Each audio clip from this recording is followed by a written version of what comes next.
కార్యకర్తలు బీఆర్ఎస్ కుటుంబ సభ్యులు కేటీఆర్ ముట్టుకుంటే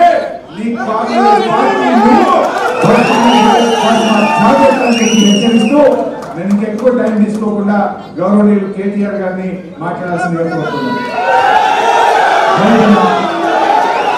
జై తెలంగాణ. గౌరవనీయులు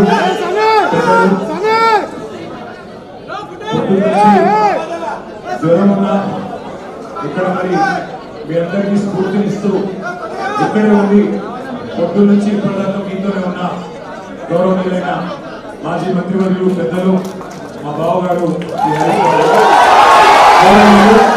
శాసన మండలిలో ప్రతిపక్ష నాయకులు పెద్దలు మాన్యులు నరసింహాచారి గారు, గౌరవనీయులైన ఎమ్మెల్యేలు, గౌరవనీయులైన ఎమ్మెల్సీలు, గౌరవ ఎంపీలు, అదేవిధంగా గౌరవనీయులైన వివిధ నియోజకవర్గాల ఇన్ఛార్జీలు, అదేవిధంగా ఈరోజు మరి చాలా చాలా ప్రాంతాల నుంచి తరలి వచ్చిన మా అన్నదమ్ములకు, మా ఆడపిల్లలకు, అందరికీ సిరిసిల్ల నుంచి కూడా వచ్చిన మా అందరికీ కూడా హృదయపూర్వకంగా నమస్కారం. మా మీడియా మిత్రులకు కూడా కొంత అసౌకర్యం కలుగుతున్నా అప్పటి నుంచి పొద్దు నుంచి చాలా ఓపికగా ఉన్నందుకు మీడియా మిత్రులకు కూడా నమస్కారం, ధన్యవాదాలు. 4 కోట్ల మంది ముందు చర్చిద్దాం, ఎవరి తప్పో ఎవరిది ఒప్పో చర్చ పెట్టు అని అసెంబ్లీలో అడిగితే పారిపోయిండు రేవంత్ రెడ్డి.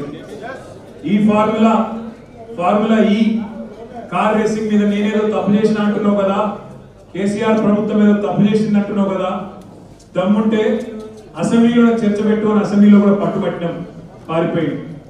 4 గోడల మధ్యన ఎందుకయ్యా 4 కోట్ల మంది ముందు మాట్లాడదామంటే పారిపోయింది.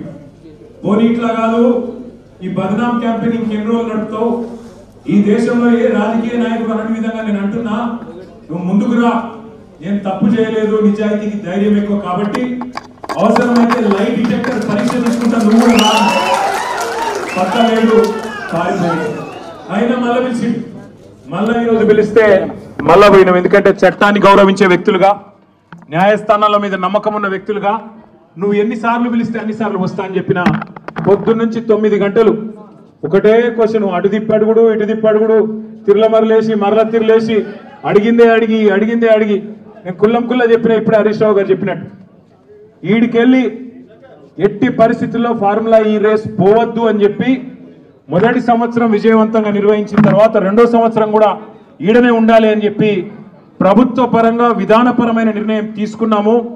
తీసుకొని మరి కొంత డబ్బులు చెల్లించినాం. 1 రూపాయి కాదు కదా, 1 పైసా కూడా అవినీతి జరగలేదు. ఈడికెళ్ళి పైసా పోయింది, అక్కడ ఉన్నది, ఇలా అవినీతి ఎక్కడ ఉంది అనే అవినీతి నిరోధక శాఖ అధికారులను అడిగినాం, సమాధానం లేదు. మెమ్మెమ్మే బెబ్బెబ్బే ఏంది అంటే ఫైల్ ఇటు పోయిందా, ఇటుకెళ్ళి పోయిందా, నువ్వు కుడి చేపులకి వెళ్ళి ఇచ్చినావో పైసలు, ఎడమ చేపులకి వెళ్ళి ఇచ్చినావో పైసలు అని చెప్పి పనికిమాలిన ప్రశ్నలు తప్ప, చిట్టినాయుడు రాసిచ్చి పంపిన ప్రశ్నలు తప్ప ఏమీ లేదు విషయం. అందుకే నేను మొన్న చెప్పినా మళ్ళీ చెప్తున్నా, ఇది లొట్టపీస్ కేసు, ఈయన ఒక లొట్టపీస్ ముఖ్యమంత్రి. ఏది కాదు వీళ్ళతోని ఏం చేయరాదు, పరిపాలన చేత కాదు, ప్రజలకిచ్చిన హామీలు నెరవేర్చే దమ్ము లేదు. అందుకే దద్దమ్మ రాజకీయంతో ఇవాళ తప్పించుకునే ప్రయత్నం చేస్తూ ఉన్నారు. మొన్ననే మన నాయకుడు పెద్దలు తెలంగాణ సాధించిన నాయకుడు కేసీఆర్ గారిని కమిషన్ ముందుకు పిలిచిండు, అంతకుముందు హరీష్ రావు గారిని కమిషన్ ముందుకు పిలిచిండు. ఆయనకున్నదంతా ఒకటే షోకు, నేను నెల రోజులు జైలున్నా లుచ్చా పని చేసి వీళ్ళని కూడా పెట్టాలి కొన్ని రోజులు, అదొక్కటే ఆయన షోకు. ఆయనకున్న పైశాచికానందం అదొక్కటే. సాడిస్టులు ఉంటారు చూడు కొంతమంది, నాకు దక్కంది ఎవరికి దక్కద్దు అన్నట్టు, నాకు జరిగింది నీకు కూడా జరగాలన్నట్టు ఆయన ఎట్టి పరిస్థితిలో కొన్ని రోజులు జైల్లో పెడదామన్నది ఆయన షోకు.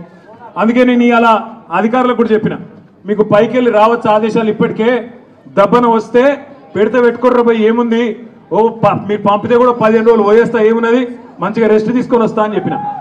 ఇప్పుడు కూడా మళ్ళీ చెప్తున్నా, తప్పు చేయలేదు, తలదించుకునే పని ఎంత మాత్రం చేయలేదు. తెలంగాణ ప్రతిష్టను పెంచే పని చేసినాం, తెలంగాణ ప్రతిష్టను ఆకాశం స్థాయికి తీసుకుపోయే పని చేసినాం తప్ప తప్పు చేయలేదు. అది కాళేశ్వరం ప్రాజెక్టు కావచ్చు, ఫార్ములా ఈ కావచ్చు, ప్రపంచంలోనే అతిపెద్ద లిఫ్ట్ ఇరిగేషన్ ప్రాజెక్టు కాళేశ్వరం. అందులో చేయని తప్పుకు ఇవాళ కేసీఆర్ గారిని, హరీష్ రావు గారిని పిలిచి వాళ్ళని అక్కడ ఇబ్బంది పెట్టే ప్రయత్నం, మన నాయకులు కార్యకర్తల ఆత్మస్థైర్యం దెబ్బతీసే ప్రయత్నం అక్కడ కమిషన్ ముందు.